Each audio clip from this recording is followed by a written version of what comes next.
panetone.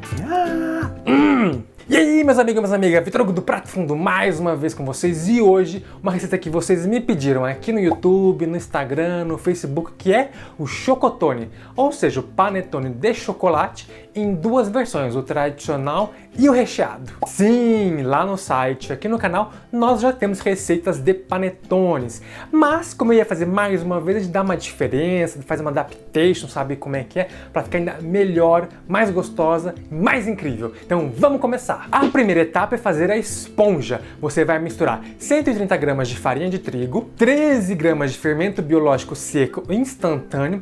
Parece bastante, mas essa massa é enriquecida porque tem gemas, manteiga, então ela precisa de uma quantidade um pouquinho a mais de fermento. 130 gramas de água em temperatura ambiente, 25, 30, é uma boa temperatura, e você vai misturar até formar uma pastinha pegajosa e deixar fermentar por mais ou menos de 30 a 45 minutos.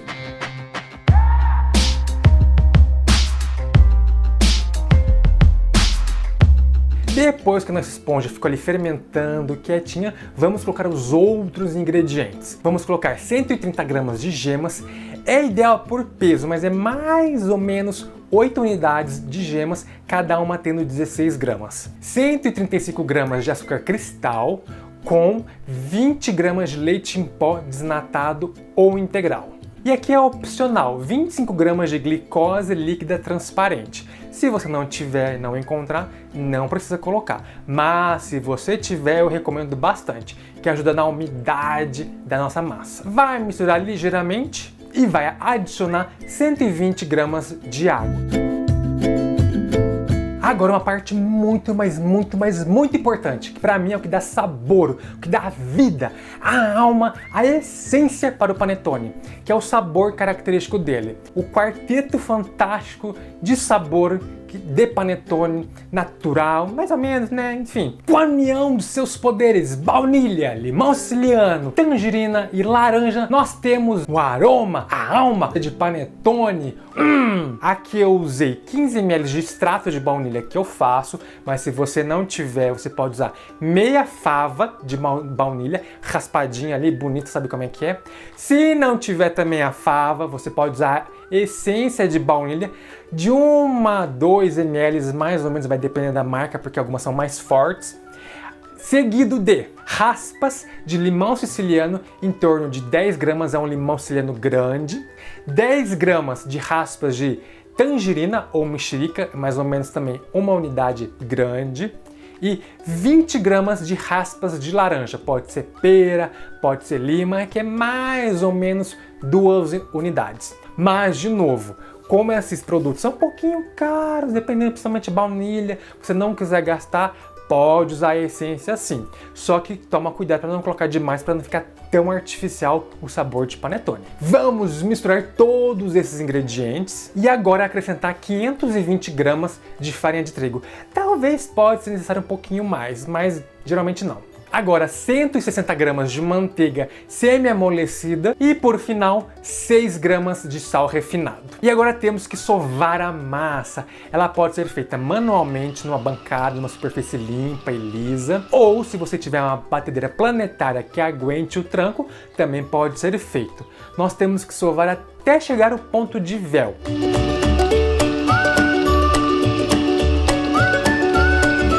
Na batedeira planetária demora em torno de 5 a 6 minutos, mas vai depender do equipamento e da sua farinha, e manualmente em torno de 10 a 15 minutos. Agora vamos abrir a massa num retângulo, mais ou menos, né? E vamos colocar 460 gramas de chocolate. Aqui eu estou usando gotas de chocolate, mas se você não tiver gotas, não tem problema. Pega a barra e pica bem pequenininho para ficar com pedaços mais uniformes. A sugestão que eu dou é usar 50% chocolate ao leite e 50% chocolate meio amargo, mas fica a critério de vocês, o que você mais gostar.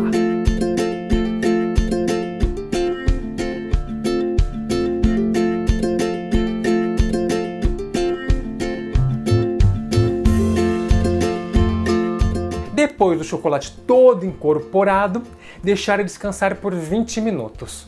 E nesse meio tempo, já prepara as formas de papel para panetone, que devem ser untadas com manteiga, tanto na base quanto nas laterais. A massa deve ser dividida em 3 partes de mais ou menos 600 gramas. E esses pedaços devem ser boleados para deixarem o mais arredondado, em forma de esfera, de bola. E tomando cuidado para que você vai escondendo o chocolate dentro da massa. Ele não pode ficar na superfície exposta, porque na hora que ele for ao forno, esse chocolate vai queimar e não vai ser legal.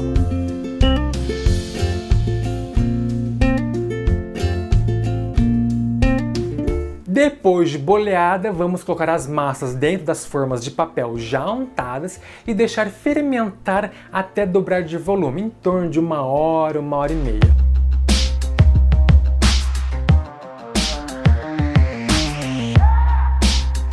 Antes de assar, fazer o corte no nosso panetone em formato de cruz ou X. Você pode utilizar uma faca, um bisturi de padeiro ou uma gilete bem afiada. Colocar manteiga, 10 gramas de manteiga sobre cada X. E vamos assar em forno aquecido a 180 graus, em torno de 45 a 50 minutos, até ficar bem dourado o nosso panetone. Uma dica que eu sempre via em receitas de panetone era deixar ele esfriado de ponta cabeça. Assim que ele sai do forno, eu espetei 2 palitos de churrasco na base e deixei ele de ponta cabeça. Dizem que a textura da massa, dos alvéolos, da fermentação fica melhor e ele não abaixa. Então nós testamos também. Com o panetone já frio, nós temos o chocotone tradicional, com as gotas e tudo mais, bem gostoso, com chocolate, com massa, com carboidrato, com glúten. Porém, como eu falei, também vamos ter a versão recheada, só que o meu recheio é um pouquinho diferente. Então vamos começar fazendo o ganache. 200 gramas de chocolate meio amargo, 100 gramas de creme de leite de caixinha. Vai misturar com o seu panetone já frio. Vamos cortar o topo, a tampa do panetone. Vamos tirar o miolo, mas deixando uma borda de massa, em torno de 1 centímetro a 2. Vamos retirar o miolo com cuidado, porque iremos usar o miolo no recheio.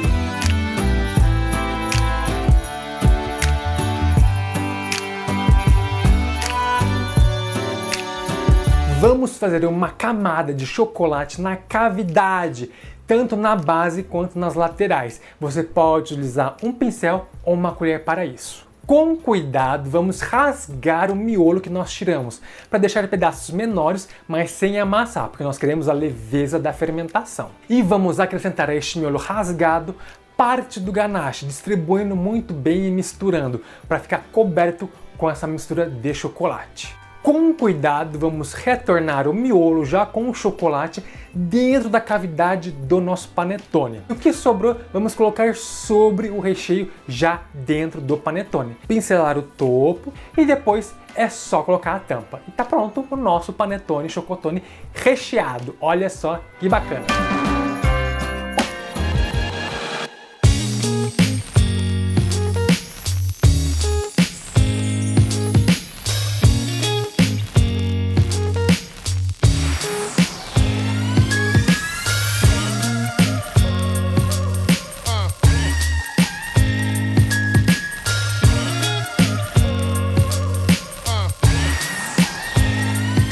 E por fim o nosso panetone está pronto, saboroso, podemos degustar!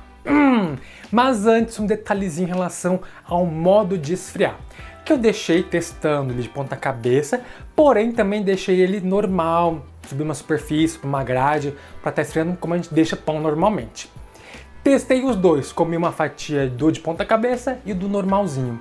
Não vi diferença na textura de nenhum dos dois. Os dois estão muito gostosos, né? Isso é bom.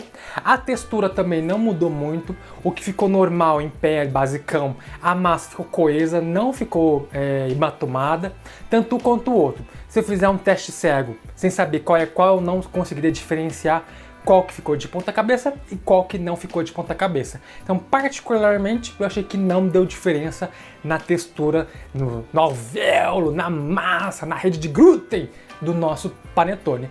Porém, também não atrapalha. Se você quiser deixar de ponta cabeça, ok, bacana, bonito, que vocês viram a expectativa de como é deixar de ponta cabeça, no fundo branco, bonito, mas também tenho que mostrar como é a realidade, o roots de deixar de ponta cabeça também. Mas não atrapalhou, fica a seu critério se você fizer a minha receita. Outras receitas eu já não posso falar tanto, mas para essa não vi diferença nenhuma. Daí a hora bonita, vamos comer, comer o panetone. O aroma, minha gente, meus amigos, minhas amigas, é incrível. É cheiro de panetone mesmo. E se você puder, assim, eu aconselho bastante usar a união dos 4 poderes, porque ele dá assim a essência, a alma, a existencialidade do nosso panetone. Aqui eu estou com um panetone tradicional, só com as gotinhas, bonito e tal. O outro, que é o recheado, também tá aqui por enquanto, tá aqui, só que eu não vou mostrar, quer dizer, vocês já viram na verdade, porque ele tem que ficar na geladeira e tal, e aqui eu queria falar mais sobre esse. Assim, eu gosto, como vocês já viram em alguns vídeos atrás, eu gosto de panetone mais tradicional, porque eu gosto da massa, do carboidrato, do glúten, do que do recheio assim, de uma maneira geral. O outro recheado é bem gostoso. Como eu coloquei ainda o miolo do panetone, ele ainda tem sabor de panetone, que entremeado com ganache. Eu particularmente não gosto tanto quando tem muito recheio, porque acaba ficando muito doce e mata todo o processo de fermentação. Mata no sentido de que todo o tempo que você gastou fermentando esse pão, pra quê? Pra comer só o recheio? Faz o recheio separado e come de colher. Ó a ideia. Então, mas aqui tá o nosso panetone. Muito bom, muito bom, muito bom. E detalhe, como é um panetone totalmente feito em casa, detesto a palavra artesanal, mas mais ou menos, né? Ele não tem o conservante que um produto industrializado teria que ter normalmente. Um antimofo, um antibactericida, bacteriostático, alguma coisa assim. Então esse panetone ele vai estragar mais rápido, sim. Isso é fato, não tem o que fazer, ele vai estragar mais fácil mesmo. Apesar de ter açúcar, ter um pouco de sal, gordura e tal, ele não tem nenhum princípio ativo, uma substância ativa que impeça o crescimento de uma forma mais eficiente de micro-organismos, então ele vai acabar estragando mais fácil. Se você mora num lugar mais quente, com uma incidência, tal, alguma coisa assim, recomendo muito que deixe na geladeira, porque se deixar fora, ele vai estragar com uma facilidade maior. Porém, assim, eu acredito particularmente que não vai dar tempo dele estragar, porque ele vai acabar antes da hora, né? Porque ele é muito gostoso, ficou muito bom mesmo. Então espero que tenham gostado da receita de hoje. Se você não é inscrito, aproveita para se inscrever, para nunca mais perder uma receita bacana, gostosa como essa. Comenta aí embaixo o que vocês acharam e não se esqueça, é de comer. Itadakimasu.